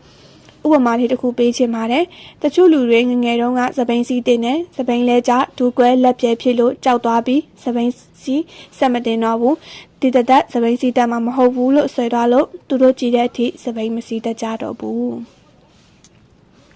ဘဝမှာအဆင်မပြေမှုနဲ့ကြုံရတိုင်းကံကိုပဲအပြစ်ပုံချနေမှာလား။ကျွန်တော်တို့ဟာဘဝမှာရီမန်းထားတာတွေဖြစ်မလာခဲ့ရင်လွယ်လွယ်နဲ့အញ្ញံခံအလျှော့ပေးတတ်ကြတယ်။ကုသိုလ်ကံမကောင်းလို့ရှေးဘဝကအကျိုးပေးမကောင်းခဲ့လို့အခုလိုဖြစ်ရတာပဲဆိုပြီးပြောလေးရှိပါတယ်။တကယ်တော့ကျွန်တော်တို့ဟာကုသိုလ်ကံတို့ဘဝအကျိုးပေးဆိုတာတွေကိုအပြစ်ပုံချလေးရှိပြီးပြဿနာရဲ့အကြောင်းရင်းကိုဖွေရှာဖို့အမိနေတတ်ကြတယ်။ပြဿနာရဲ့အကြောင်းတရားကဖြေရှင်းလို့မရဘူးဆိုရင်ကုသိုလ်ကံပဲလို့ပြောရတော့တာပေါ့။အခုရေးလိုက်တာကဘဝမှာတခုခုအစင်မပြေတိုင်းအထစ်အငေါ့လေးတွေစိတ်ညစ်စရာလေးတွေနဲ့ရင်ဆိုင်ရတိုင်းကုသိုလ်ကံကိုအရင်အပြစ်ပုံမချခင်တကယ်အကြောင်းရင်းကိုရှာကြည့်စေချင်လို့ပါ တခါကကျွန်တော်ကျူရှင်ဆရာလုပ်ခဲ့စဉ်ကစတင်ပေးခဲ့တဲ့တပည့်မတယောက်ကသူ့အလုပ်ထဲမှာအဆင်မပြေလို့အိမ်ကိုလာတွေ့ပြီးတိုင်ပင်ခြင်းနဲ့ဆိုပြီးဖုန်းဆက်လာတယ်ကျွန်တော်ကလာတွေ့လို့ရပါတယ်လို့ပြောလိုက်တယ်သူ့နာမည်ကအေမီဆန်ပါနောက်တစ်ရက်မှာပဲအေမီဆန်ကျွန်တော်အိမ်ကိုရောက်လာပါတယ်သူမအိမ်ပေါ်တက်လာပြီးမကြခင်မဲ့အခုလိုပြောလိုက်တယ်အေမီဆန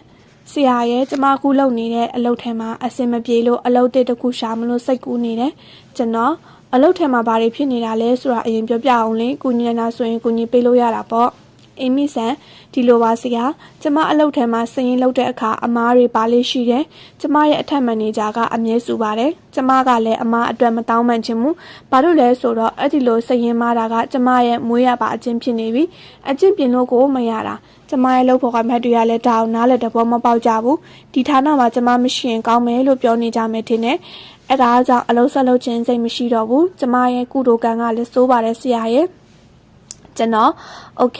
คမင်းရဲ့ပြဿနာကိုငါသဘောပေါက်ပြီဒါပေမဲ့မင်းအဲ့ဒီစရင်လောက်တိုင်းမားနေတာတွေဟာပြင်မရတဲ့မင်းရဲ့မွေးရပါအချင်းကြောင့်ဒါမှမဟုတ်မင်းရဲ့ကုသိုလ်ကံကြောင့်လို့ယုံကြည်နေရင်တော့အဲ့ဒီအမားတွေကိုတသက်လုံးမင်းပြင်နိုင်မှာမဟုတ်ဘူးအေမီဆန်ဒါကတော့ကျွန်မသဘောပေါက်ပါတယ်ဒါပေမဲ့အဲ့ဒီအကျင့်ကိုပြင်ချင်စိတ်မရှိဘူးဆရာကျွန်တော်ဟုတ်ပါပြီငါတခုမင်းမယ်ကွာအဲ့ဒီအမားကိုမပြင်ချင်ဘူးဆိုတာကိုဘယ်သူကဆုံးဖြတ်တာလဲအေမီဆန်သူမ၏ဆုံးဖြတ်ချက်ပါလို့ချက်ချင်းပဲဝန်ခံပါတယ်သူမအခုလိုအမှန်တိုင်းဝန်ခံလိုက်တော့ကျွန်တော်လည်းအားသက်သွားပြီးအခုလိုဆက်ပြောလိုက်ပါတယ်အဲ့ဒီအမားကိုမပြင်ချင်တာမင်းရဲ့မွေးရပါအကျင့်မို့ပြင်လို့ကိုမရနိုင်ဘူးထင်နေလို့လားအေမီဆန်ကျမတကယ်ပြင်ချင်စိတ်ရှိရင်ပြင်လို့ရပါတယ်ဆရာကျွန်တော်ငါပြောချင်တာအဲ့ဒါပဲမင်းရဲ့မွေးရပါအကျင့်တို့ကုသိုလ်ကံတို့ကိုအပြစ်တင်နေမဲ့အစားမင်းရဲ့ပြဿနာအရင်ခံဖြစ်တဲ့အမားလောက်တတ်တဲ့ပေါ်ပေါ်ဆဆလောက်တတ်တဲ့အကျင့်ကိုဂယုတဆိုင်လောက်တတ်တဲ့အကျင့်နဲ့အစားထိုးပြင်လိုက်ရင်နောက်ကိုမင်းဒီပြဿနာတွေနဲ့မကြုံရတော့ဘူးလေအေမီဆန်ကျမတော့ပေါက်ပြီဆရာကျမအရင်ကလိုမွေးရပါအကျဉ်းတို့ကုသိုလ်ကံကြောင့်ပဲလို့ယုံကြည်နေရင်ကျမပြောင်းလဲခြင်းစိတ်ရှိမှာမဟုတ်ဘူးကျမမနေ့ပြန်အလုပ်ထဲရောက်တာနဲ့စရင်မမအောင်ဂယူဆိုင်ပြီးလုပ်ပါတော့မယ်ဆရာကျမစိတ်ပေါ်ပါစွာနဲ့အိမ်ပေါ်ကဆင်းသွားတယ်သူမစိတ်ပေါ်ပါစွာနဲ့အိမ်ပေါ်ကဆင်းသွားတယ်တလားတော့ကြာတော့အေမီဆန်ကဖုန်းဆက်တယ်သူမအလုပ်မပြောင်းဖြစ်ပါဘူးတဲ့အလုပ်ထဲမှာအထက်ကမန်နေဂျာနဲ့ရောလုပ်ပေါ်ကိုင်းဖက်တွေနဲ့အရန်အဆင်ပြေနေလို့သူမပြောနေပြီတဲ့ကျွန်တော်တို့ဘဝမှာအဆင်မပြေမှုတွေအခက်အခဲဒုက္ခတွေနဲ့ကြုံတွေ့ရတိုင်းရင်ဆိုင်ရတိုင်းကုသိုလ်ကံကိုအပြစ်မတင်ခင်ပြဿနာရဲ့အကြောင်းရင်းကိုအဖြေရှာတတ်ကြပါစေပြဿနာရှိရင်အဖြေရှိပါတယ်ကြောက်စိတ်တမနက်မှာအိမ်နီးနားချင်းတယောက်ရဲ့သား10တန်းကျောင်းသားလေးတယောက်ကကျွန်တော်ကိုမေးခွန်းတစ်ခုမေးပါတယ်သူ့နာမည်ကိုမောင်စောလို့အတူကောက်ခေါ်ရအောင်မောင်စောဦးလေးကြောက်စိတ်ဆိုတာဘာကြောင့်ဖြစ်ရတာလဲကြောက်စိတ်မရှိအောင်ဘယ်လိုလုပ်ရမလဲတဲ့ကျွန်တော်သူ့မိကုံကိုဖြေဖို့အတော်ကောင်းစားသွားပါတယ်သူ့မျက်နှာကိုကြည့်လိုက်တော့ကျွန်တော်ကိုနောက်ပြီးမေးတာမဟုတ်ပဲတကယ်ကိုသိချင်နေတဲ့အမူအရာဖြစ်နေတာကိုတွေ့ရတယ်ကျွန်တော်အနေနဲ့ကိုအာကိုတကြီးနဲ့မေးလာတဲ့လူငယ်တယောက်ကိုလွတ်လွတ်စပယ်ရန်တမ်းမဖြေချင်တယ်လို့လွယ်ကူကူစကားနဲ့ပဲရှင်းပြဖို့အချိန်ယူရမှာမို့ညနေကြားမှမင်းအိမ်လာခဲ့မယ်လို့ပြောလိုက်တယ်ညနေကျတော့သူ့အိမ်ရောက်သွားတယ်သူ့မိဘတွေနဲ့ခဏစကားပြောပြီးသူနဲ့စကားပြောပါတယ်ကျွန်တော်အေးမနက်ကမင်းမေးလိုက်တဲ့မင်းကအကြောင်းပြောရအောင်အဲ့ဒီမင်းကလေးပြန်စဉ်းစားစမ်းပါအောင်မောင်စောကျွန်တော်သိချင်တာကကြောက်စိတ်ပါကြောင့်ဖြစ်လာတာလေကြောက်စိတ်မဖြစ်အောင်ဘယ်လိုကာကွယ်ရမလဲဆိုတာပါကျွန်တော်အေးမင်းရဲ့မင်းကိုမဖြေခင်ဦးမင်းတစ်ခုအရင်မေးမယ်ဟုတ်ပြီလားမောင်စောဟုတ်ကဲ့မေးပါခင်ဗျာကျွန်တော်ဒီလိုကွာအခုမင်းနေရဲ့လမ်းမတော်ကနေအင်းစိန်ကမင်းတက်နေရဲ့အကြောင်းကိုတွားရမှာကြောက်သလားမောင်စောဟာဦးလေးကလည်းလှုပ်ပြီးတားအဲ့ဒီကိုနေတိုင်းကြောင်းတက်နေတာပဲဘာလို့ကြောက်ရမှာလဲကျွန်တော်ဘာလို့မကြောက်တာလဲသူခဏတွေ့ဝေးပြီးချက်ချင်းပြန်ဖြေတယ်မောင်စောဘာကြောက်စရာရှိလို့လဲအဲ့ဒီကြောင်အသွားပြန်လုံနေရနှစ်နဲ့ချီကြပြီမို့အဲ့ဒီလမ်းကိုညမှာတော့မျက်စိမိတ်လန်းလျှောက်ရဲတယ်ကျွန်တော်ဟုတ်ပါပြီနောက်မိကွန်းတစ်ခုထပ်မိမယ်ကွာမင်းကိုညမောင်မှာလေရင်တစ်စင်းပေါ်ကနေလေထီးနဲ့ခုံချခိုင်းရင်ရောမကြောက်ဘူးလားမောင်စောဟာဦးလေးကလည်းကြောက်တာပေါ့ဗျတားကလေထီးနဲ့တခါမှမခုံစင်းဘူးတာပဲနောက်ပြီးညမောင်ကြီးထဲမှာခုံချရမှာဆိုတော့အောက်ရောက်ရင်ဘာရှိမှမသိဘူးကြောက်တော့မော်ကြပြီခြေလက်ကျိုးရင်ကျိုးမယ်တေချင်းသိမယ်ဒါမှမဟုတ်ပင်လယ်ထဲကြပြီးရင်နစ်တေချင်းသိမယ်တားကရင်မကူတတ်ဘူးဗျမွေးကရင်နဲ့ကြိုက်အောင်မယ်ကျွန်တော်အဲ့ဓာတွေဟာမင်းမေကွန်ရဲ့အဖြေတွေပဲလေမောင်စောဟာဦးလေးကလည်းကျွန်တော်မရှင်းဘူးဗျကျ ကျွန်တော်ဒီလိုကမင်းအင်းစိန်ကိုသွားဖို့မကြောက်တာအဲ့ဒီကိုသွားတဲ့လမ်းတွေကိုကျွမ်းနေလို့လေမင်းလေထီခုံစင်းရမှာကြောက်တာကလေထီခုံစင်းလိုက်လို့အောက်မှာပါရှိတယ်ဘာဖြစ်မဲမတိလို့မဟုတ်လားဘာဖြစ်မဲဆိုတာသိရင်မကြောက်ဘူးမသိရင်ကြောက်တယ်မောင်စောအော်ဟုတ်ကဲ့ကြောက်စိတ်ကိုသိပါပြီအဲ့ဒါမဖြစ်အောင်ဘယ်လိုလုပ်ရမှာလဲကျွန်တော်မင်းဖြစ်လာမှာတွေကိုကြိုတင်စဉ်းစားထားပြီးကြုံလာမဲ့အခက်အခဲတွေကိုဖြေရှင်းဖို့နီလန်းရှာလေ့ကျင့်ရမယ်လေထီးစစ်သားတွေလည်းလေရင်ပေါ်ကခုံချရဲအောင်အထက်အခါကျင့်ရတယ်လို့ပေါ့လေ့ကျင့်ဖန်များတော့မကြောက်တော့ဘူးလေမောင်စောဟုတ်ကဲ့ကျွန်တော်သဘောပေါက်ပါပြီဦးလေးကျွန်တော်အခုမှတတိရတယ်မင်းဖေကဦးကိုပြောဘူးတယ်မင်းခုလာမဲ့10တန်းစာမေးပွဲကြီးဖေရမှာကိုတိတ်ကြောက်နေရတဲ့ဟုတ်လားမောင်စောဟုတ်ပါတယ်ဦးလေးကျွန်တော်စာမေးပွဲဖြေရမှာတိတ်ကြောက်နေတယ်စာမေးပွဲမေးခွန်းတွေကိုမဖြေနိုင်လို့စာမေးပွဲကြမှာစိုးရိမ်နေခဲ့တာပါအခုကျွန်တော်စာမေးပွဲဖြေဖို့မကြောက်တော့ပါဘူးကျွန်တော်ဟာဘာဖြစ်လို့လဲကွာမောင်စောစောကဦးပြောခဲ့တဲ့လေထီးစစ်သားတွေလေ့ကျင့်တယ်လို့ပေါ့ကျွန်တော်ဒီနေ့ကစပြီးစာတွေကိုတေချာလုပ်တော့မယ်စာမေးပွဲအတွက်အထက်ခါကလေ့ကျင့်ပြင်ဆင်ဖို့ဆုံးဖြတ်လိုက်လို့ပါဦးလေးကလည်းအများကြီးဦးလေးကိုလည်းအများကြီးကျေးဇူးတင်ပါတယ်ခင်ဗျာကျွန်တော်သူမိပါတွေကိုနှုတ်ဆက်ပြီးကျွန်တော်အိမ်ကိုစိတ်ရှင်နဲ့တက်ကြစားနဲ့ပြန်လာခဲ့တယ်။လမ်းမှာလူငယ်လေးတယောက်ကိုနားလဲတဘောပေါက်အောင်ရှင်းပြလိုက်နိုင်တာမို့စိတ်ထဲမှာလည်းဝမ်းသာပီတိဖြစ်နေမိတယ်။ရီမန်းချက်ပန်းတိုင်များတင်ခဲ့တဲ့ post တစ်ခုမှာအိမ်မက်အကြောင်းပြောခဲ့ပါတယ်။လူတိုင်းမှာအိမ်မက်ကိုစီရှိခဲ့ပါတယ်။ဒါပေမဲ့အဲ့ဒီအိမ်မက်အတိုင်းတကယ်ဖြစ်လာမလားဆိုတာလက်တွေ့အကောင့်ထဲဖော်သူတွေနဲ့မဖော်သူတွေကွာခြားသွားတာကြောင့်ဖြစ်တယ်လို့ရေးခဲ့ပါတယ်။စိတ်ထဲမှာအိမ်မက်တစ်ခုပေါ်လာတာနဲ့အဲ့ဒီအိမ်မက်ကိုတကယ်ဖြစ်အောင်လုပ်နိုင်တယ်ဆိုတဲ့ကြားမှာအဆင့်တစ်ခုရှိနေတယ်ဆိုတာလူအတော်များများမသိကြပါ။ဆွေးနွေးရေးပြချင်ပါတယ်။အဲ့ဒီကြားအဆင့်ကိုရီမန်းချက်ပန်းနိုင်များ goals လို့ခေါ်ပါတယ်။အဲ့ဒီ goals ဆိုတာလေးကိုသဘောပေါက်အောင်လွယ်လွယ်ဥပမာလေးနဲ့ရှင်းပြချင်ပါတယ်။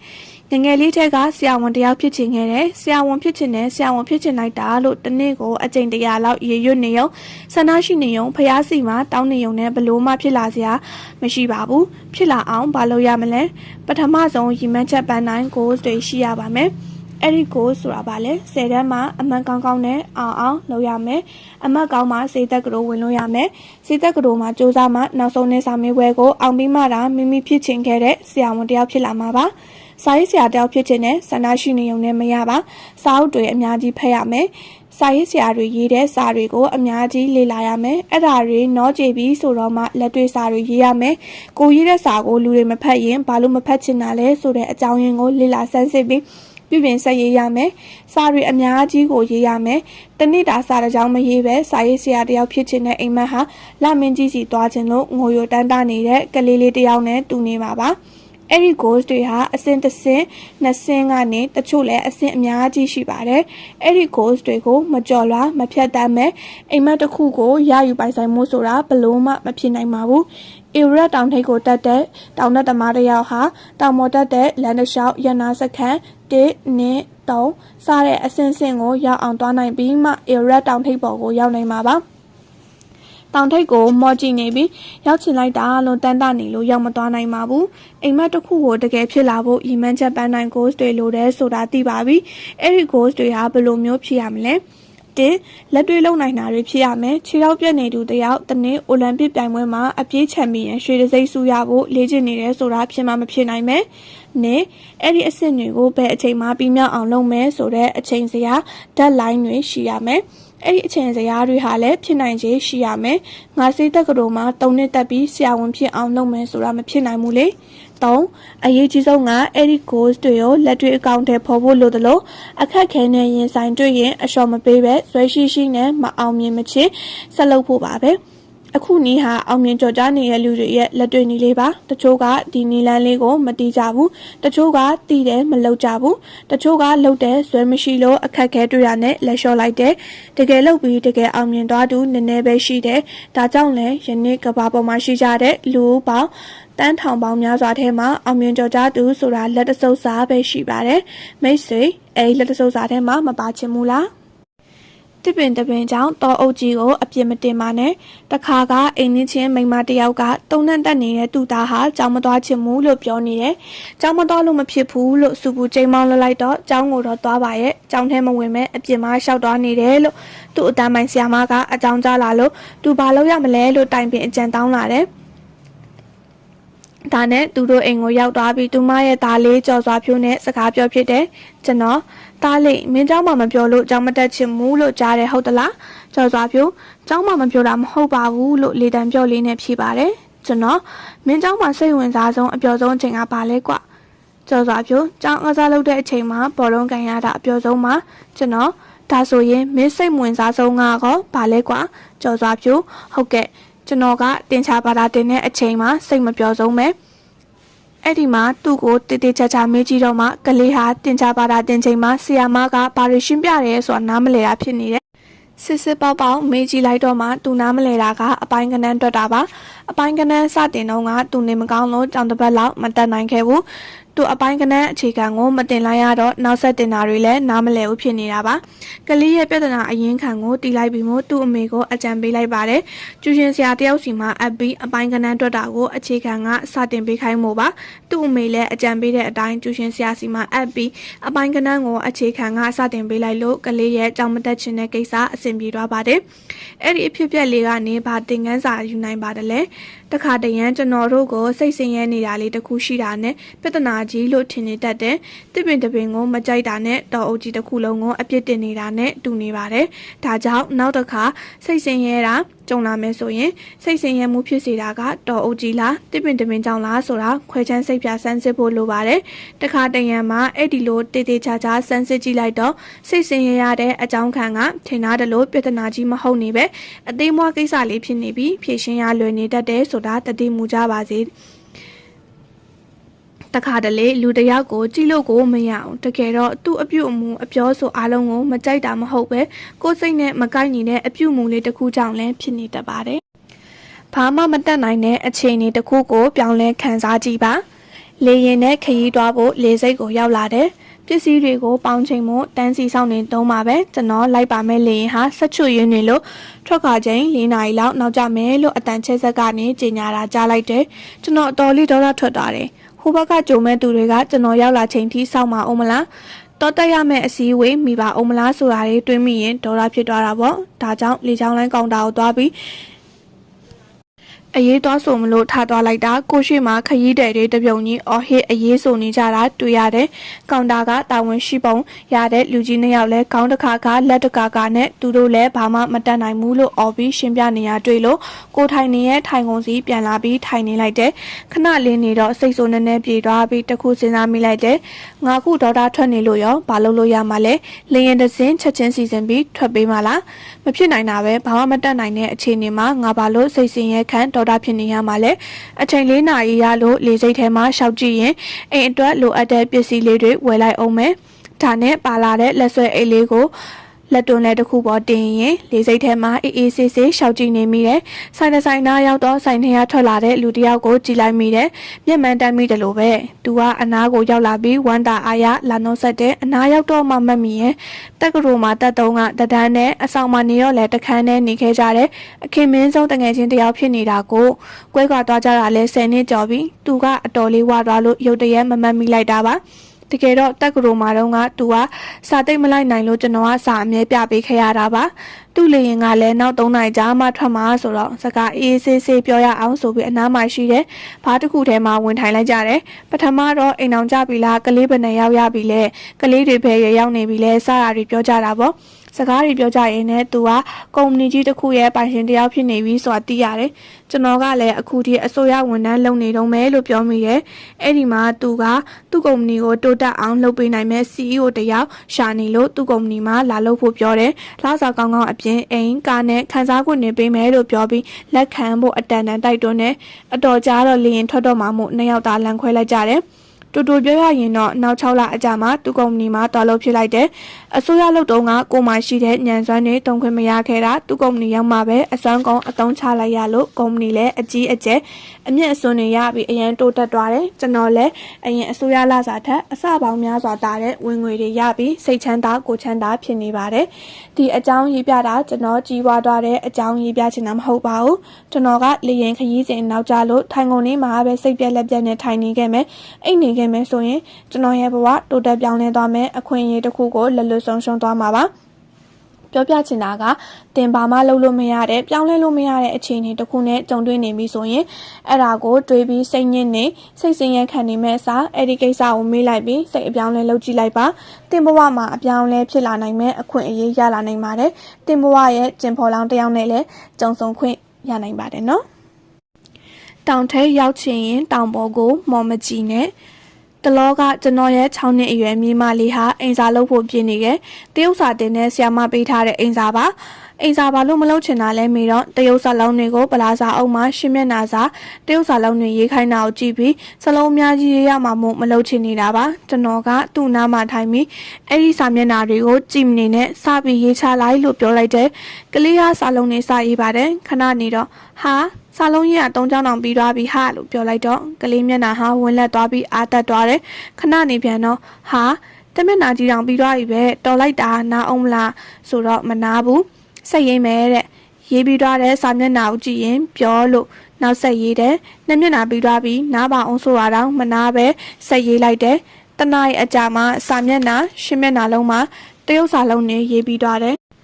ကလေးဟာအတော်ပျော်သွားတယ်ကျွန်တော်တလောကအင်္ဂလိပ်စာအုပ်တစ်အုပ်ကိုဖတ်ပြီးကြိုက်တာနဲ့ဘာသာပြန်ရေးဖို့စိတ်ကူးတယ်စာအုပ်ကအတော်ထူတယ်စာမျက်နှာပေါင်း300ကျော်တယ်စာရေးဖို့စိတ်ကူးလိုက်တိုင်းအဲ့ဒီစာအုပ်ကိုလန်လောကြည့်ပြီးဒီစာအုပ်ကိုပြအောင်ရေးဖို့အချိန်အများကြီးပေးရမယ်ဘယ်လောက်ကြာမလဲစာရေးတွက်ချက်ကြည့်တယ်အချိန်ရမ်းကြာမယ်ဆိုတာတီးလို့စိတ်မောနေတယ်ဒါနဲ့အချိန်တစ်ပတ်လောက်ကြာသွားတယ်မရေးဖြစ်ဘူးနောက်ဆုံးတော့အချိန်ဘယ်လောက်ကြာအရေးမဆိုင်တော့ဘူးဆိုပြီးစာရေးတယ်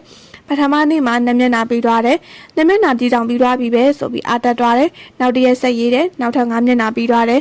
။ဘယ်တော့ပြီးမှလဲဆိုတာမတွေးတော့ဘူး။အခုရေးရင်းနဲ့စာအုပ်တစ်ဝက်ကိုဘာသာပြန်ပြီးသွားပြီ။အာတက်သွားပြီဆက်ရေးမယ်။မကြခင်တအုပ်လုံးရေးပြီးတော့မယ်။အပေါ်ကရေးတဲ့အကြောင်းအရာလေးနှစ်ခုဟာဗာတင်ငန်းစာပေးတယ်လဲဆိုရင်အလုပ်တစ်ခုလုပ်မယ်ဆိုရင်ဒီအလုပ်ဟာအကြီးကြီးပဲပြီးအောင်လုပ်နိုင်ပါမလားလို့တွေးဖို့မနေပါနဲ့အဲ့ဒီလိုတွေးဖို့နေရင်လုပ်ပြတော့မှမဟုတ်ဘူးစပြီးလုပ်လိုက်ပါလုပ်ရင်းနဲ့လုပ်ပြီးခဲ့တဲ့များကိုပြန်ကြည့်ရင်အားတက်လာမယ်အားတက်လို့ဆက်လုပ်ရင်းနဲ့နောက်ဆုံးပြီးအောင်လုပ်နိုင်လိမ့်မယ်ပြီးမယ်မထင်ထားတဲ့အလုပ်ကြီးပြီးသွားလိမ့်မယ်ထိုနည်းတူစာအုပ်ကောင်တအုပ်ဖတ်ဖို့စာအုပ်ကြီးကလည်းထူလိုက်တာစာမျက်နှာတွေကလည်းအများကြီးပဲဆိုပြီးစာဖတ်ဖို့တွန်းဆုံမနေပါနဲ့စာမျက်နှာဘယ်လောက်ရှိတယ်ဆိုတာမစင်စားပဲတနေ့ရတဲ့လောက်လေးနည်းနည်းချင်းဖတ်သွားပါစိတ်ဝင်စားစွာဖတ်ရင်းနဲ့မကြခင်စာအုပ်တအုပ်တုံးကိုဖတ်လို့ပြီးသွားမှာပါတောင်ထိပ်ကိုတက်